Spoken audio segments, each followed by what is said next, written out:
Broncos made a couple of corresponding moves that I believe indicate that there is some good things to take away.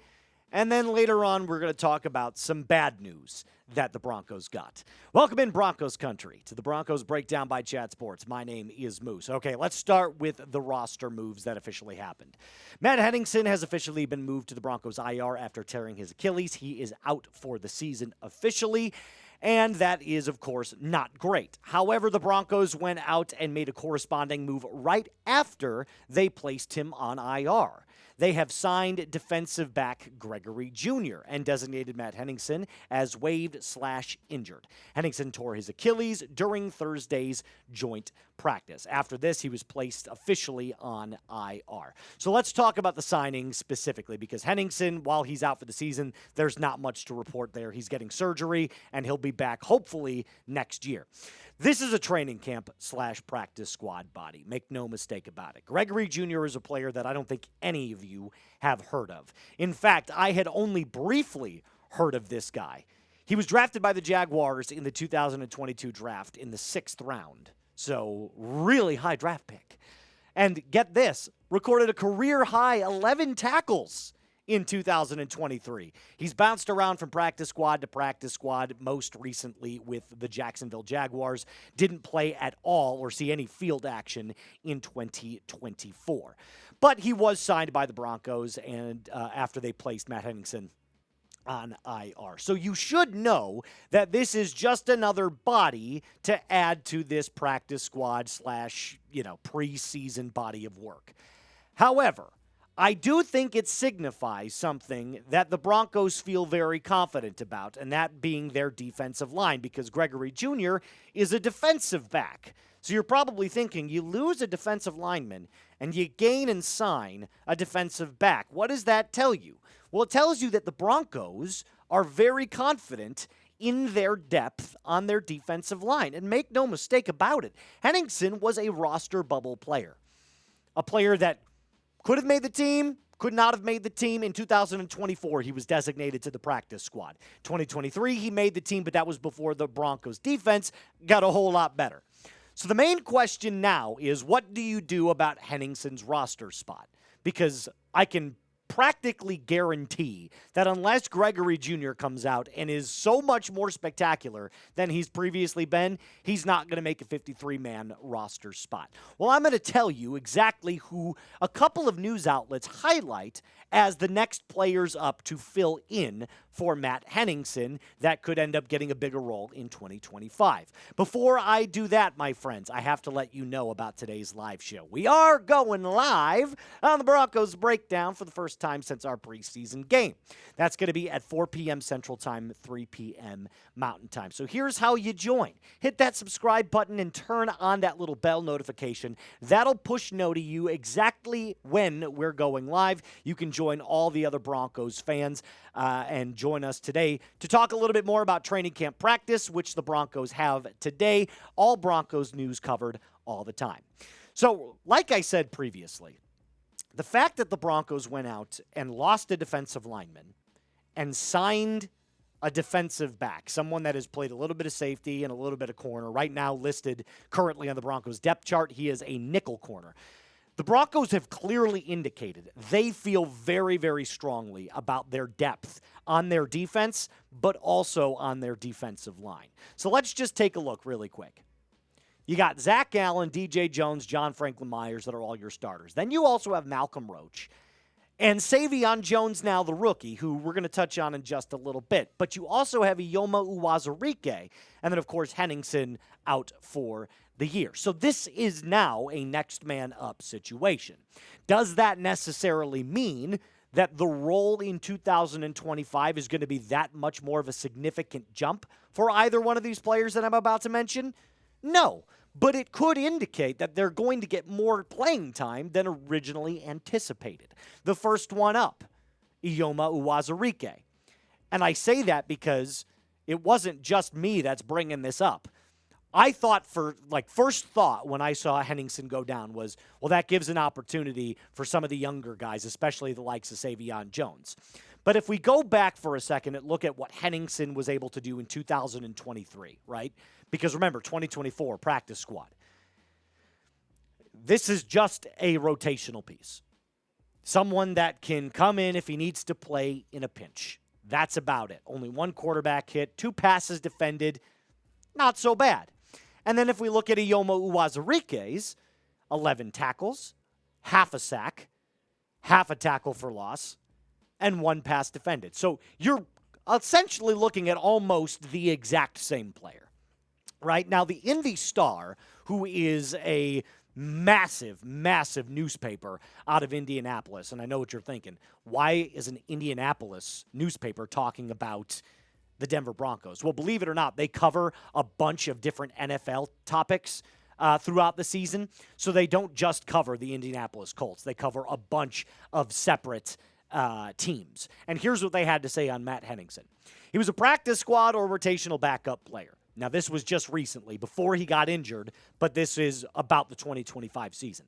Henningson has been in the Broncos system for several years now and will either be a rotational backup player in relief of John Franklin Myers and Zach Allen, or a practice squad candidate. One of the players Henningson will compete with for the backup role is Broncos' third-round draft pick, Savion Jones. They also go on to list Ioma Uwazurike.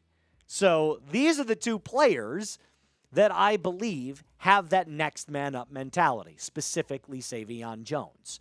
Now, Savion Jones may not have recorded a tackle against the 49ers, but he did show some good promising stuff, one being a pass defended at the line of scrimmage and a fumble recovery. This is a player that I also believe has the versatility to not only be an edge defender, but also you can kick him inside. He has the ability with his size to kind of do both. I don't think that he's best fitted, at least right now, to be on the edge. But what I do think is that in the events that he can learn under a player like John Franklin Myers, year 1, he could end up supplanting JFM if JFM doesn't get the contract extension. So he can both play inside and outside and will play inside and outside. So this is all good news. The Broncos don't seem to be worried about losing Henningson because of the depth that they already currently have. So that's the good stuff that we're talking about. There is bad news, as you could clearly tell from the title of this video. It comes by the way of Mike Sando. I don't know if you're familiar with him. He works for The Athletic, but he has this massive breakdown of quarterback rankings every single year, and he just dropped them yesterday. And surprise, surprise, the Bo Nix hate absolutely continues. Now, we're going to talk about what Sando specifically said and what it all encompasses. But first, guys, you can get your Bo Nix jerseys right now. If you didn't win one during our last watch party, that's totally fine. Use the link that I've put in the comments and description of today's videos to start shopping yours today. They are no longer on sale, but believe me when I tell you, this is the best place that you're going to be able to get your Denver Broncos jerseys, whether that be Bo Nix, RJ Harvey, Jahdae Barron, or Evan Ingram, any of your favorite players. You can use the link that I've put in the comments and description of today's video and start shopping today. So let's start and talk a little bit again, like I said, about the Bo Nix bad news.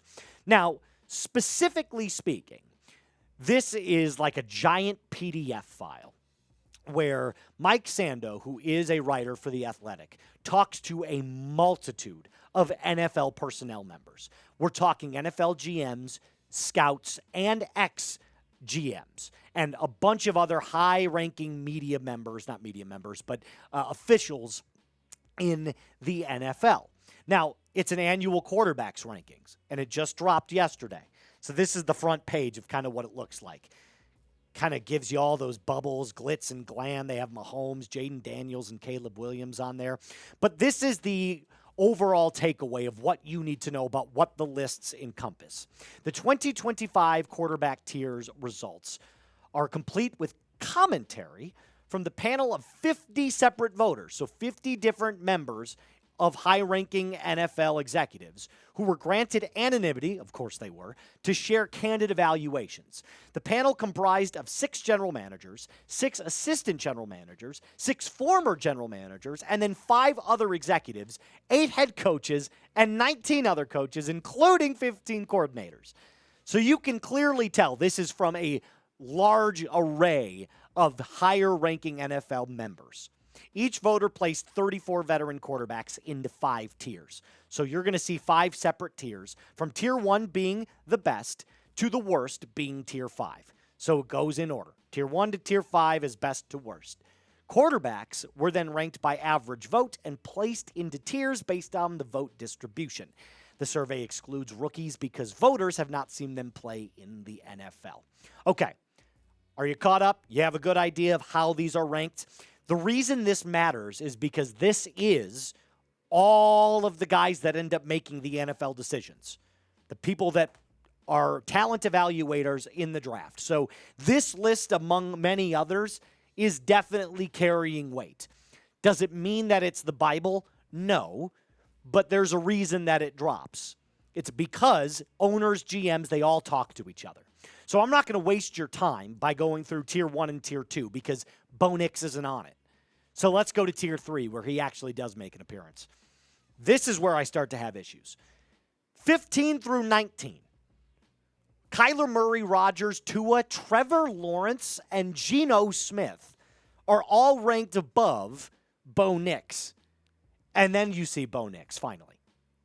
Tied with Sam Darnold tied for 20th, which the ranking I have a problem with. Being tied with Sam Darnold, I don't necessarily take a lot of umbrage with, considering how good he was last year.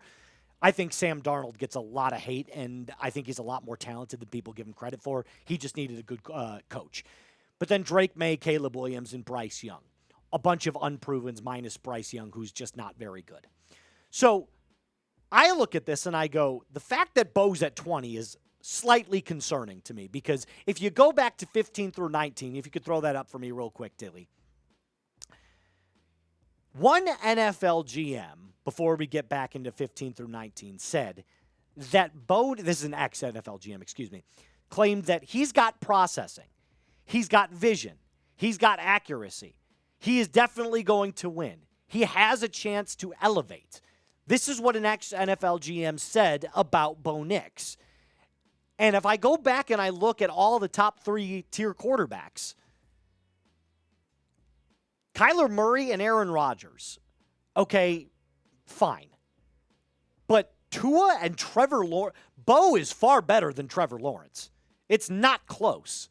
So the fact that you have Trevor above Bo Nix proves to me that there's something there that they don't like about Bo. But then you go back and read all of those quotes, like the one I just read you, and I went through all of them. They all gushed about him.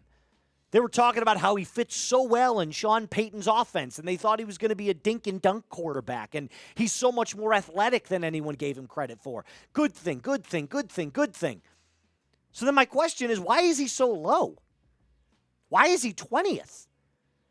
I get it. These are the top quarterbacks in the world, so being ranked 20th comes with a bit of context, right? But you can't tell me you couldn't put him in the top 15 if you had all these great things to say about him. So I started to think and read between the lines as to why he would be ranked so low. The NFL members are hedging their bets on Bo. And if you know anything about gambling, you know what I'm talking about. Essentially what they're doing is, when Bo came out of the 2024 NFL draft, they all thought it was a massive reach by Sean Payton and the Broncos, that he was going to get a lot of crap for it. And he did. Bo then ended up being better than anticipated.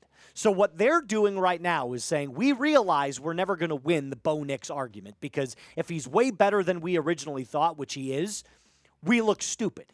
But in the event that we put him a little bit lower than what he's currently valued at, if he drops for any reason, we look smart. So they're banking on Bo Nix having a sophomore slump. That's what this tells you. Because then they can automatically refer to, well, we ranked him 20th, right? We weren't expecting that much about him. But then, of course, gushing about him and saying all of the great things in their quotes. Do you see how contradictory that is? But you can clearly see what they're doing. They want to minimize their damage. It's all damage control because Bo's already better than they originally anticipated. So here's how Bo wins in 2025. Here's how you shut all of those guys up. Continue the high-end processing. I realize in the game against the 49ers, he had a couple of underthrown balls and looked panicked in the pocket, but he was making his reads fast. That's a good thing. You have to prepare and react to the blitz. One player of note that has a bunch of talent that doesn't play well against the blitz is Jordan Love. So if you can identify when the blitz is coming and get the ball out quick, that's going to serve you well. Prioritize red zone accuracy. I gave you a statistic a couple of videos ago that proved that inside the 10-yard line in 2024, Bo was excellent. But it significantly dropped from 71% to 63% as soon as he moved 10 yards back to the 20. So prioritize red zone accuracy. Spread the ball to your playmakers. Get the ball out to Cortland Sutton, Troy Franklin, Devon Vele, Marvin Mims. And one thing that I didn't notice throughout the entirety of the game, and I'm going to go back and make sure that I have this absolutely correct, was utilizing Evan Ingram. You've got to be able to look at Evan Ingram as your ultimate safety blanket. And if I'm going back and I'm looking at it right now, yeah, I don't see a single reception to Evan Ingram. Not one. Now, he might not have played that much, but I did see him out on the field at least for that first drive. So you got to start using Evan Ingram a little bit more. Be comfortable knowing that you've got a very good over-the-middle-of-the-field tight end to rely on. And once you do that, that's how you win, man. You do all 5 of those things, got nothing to worry about. So I'll finish this off by asking you this. Do you agree with Bo's quarterback ranking? Yes or no? I don't. I don't have a problem with the company that they put him around except for Trevor Lawrence. I don't have a problem with him being right next to Sam Darnold. Sam Darnold was amazing last year. But 20th, way too low. Remember, we are going live today. We're going to talk a little bit more about Denver Broncos training camp news. So make sure you hit subscribe, hit that little bell notification, and I will see you at 4 o'clock Central Time. As always, Mile High salutes. Be cool.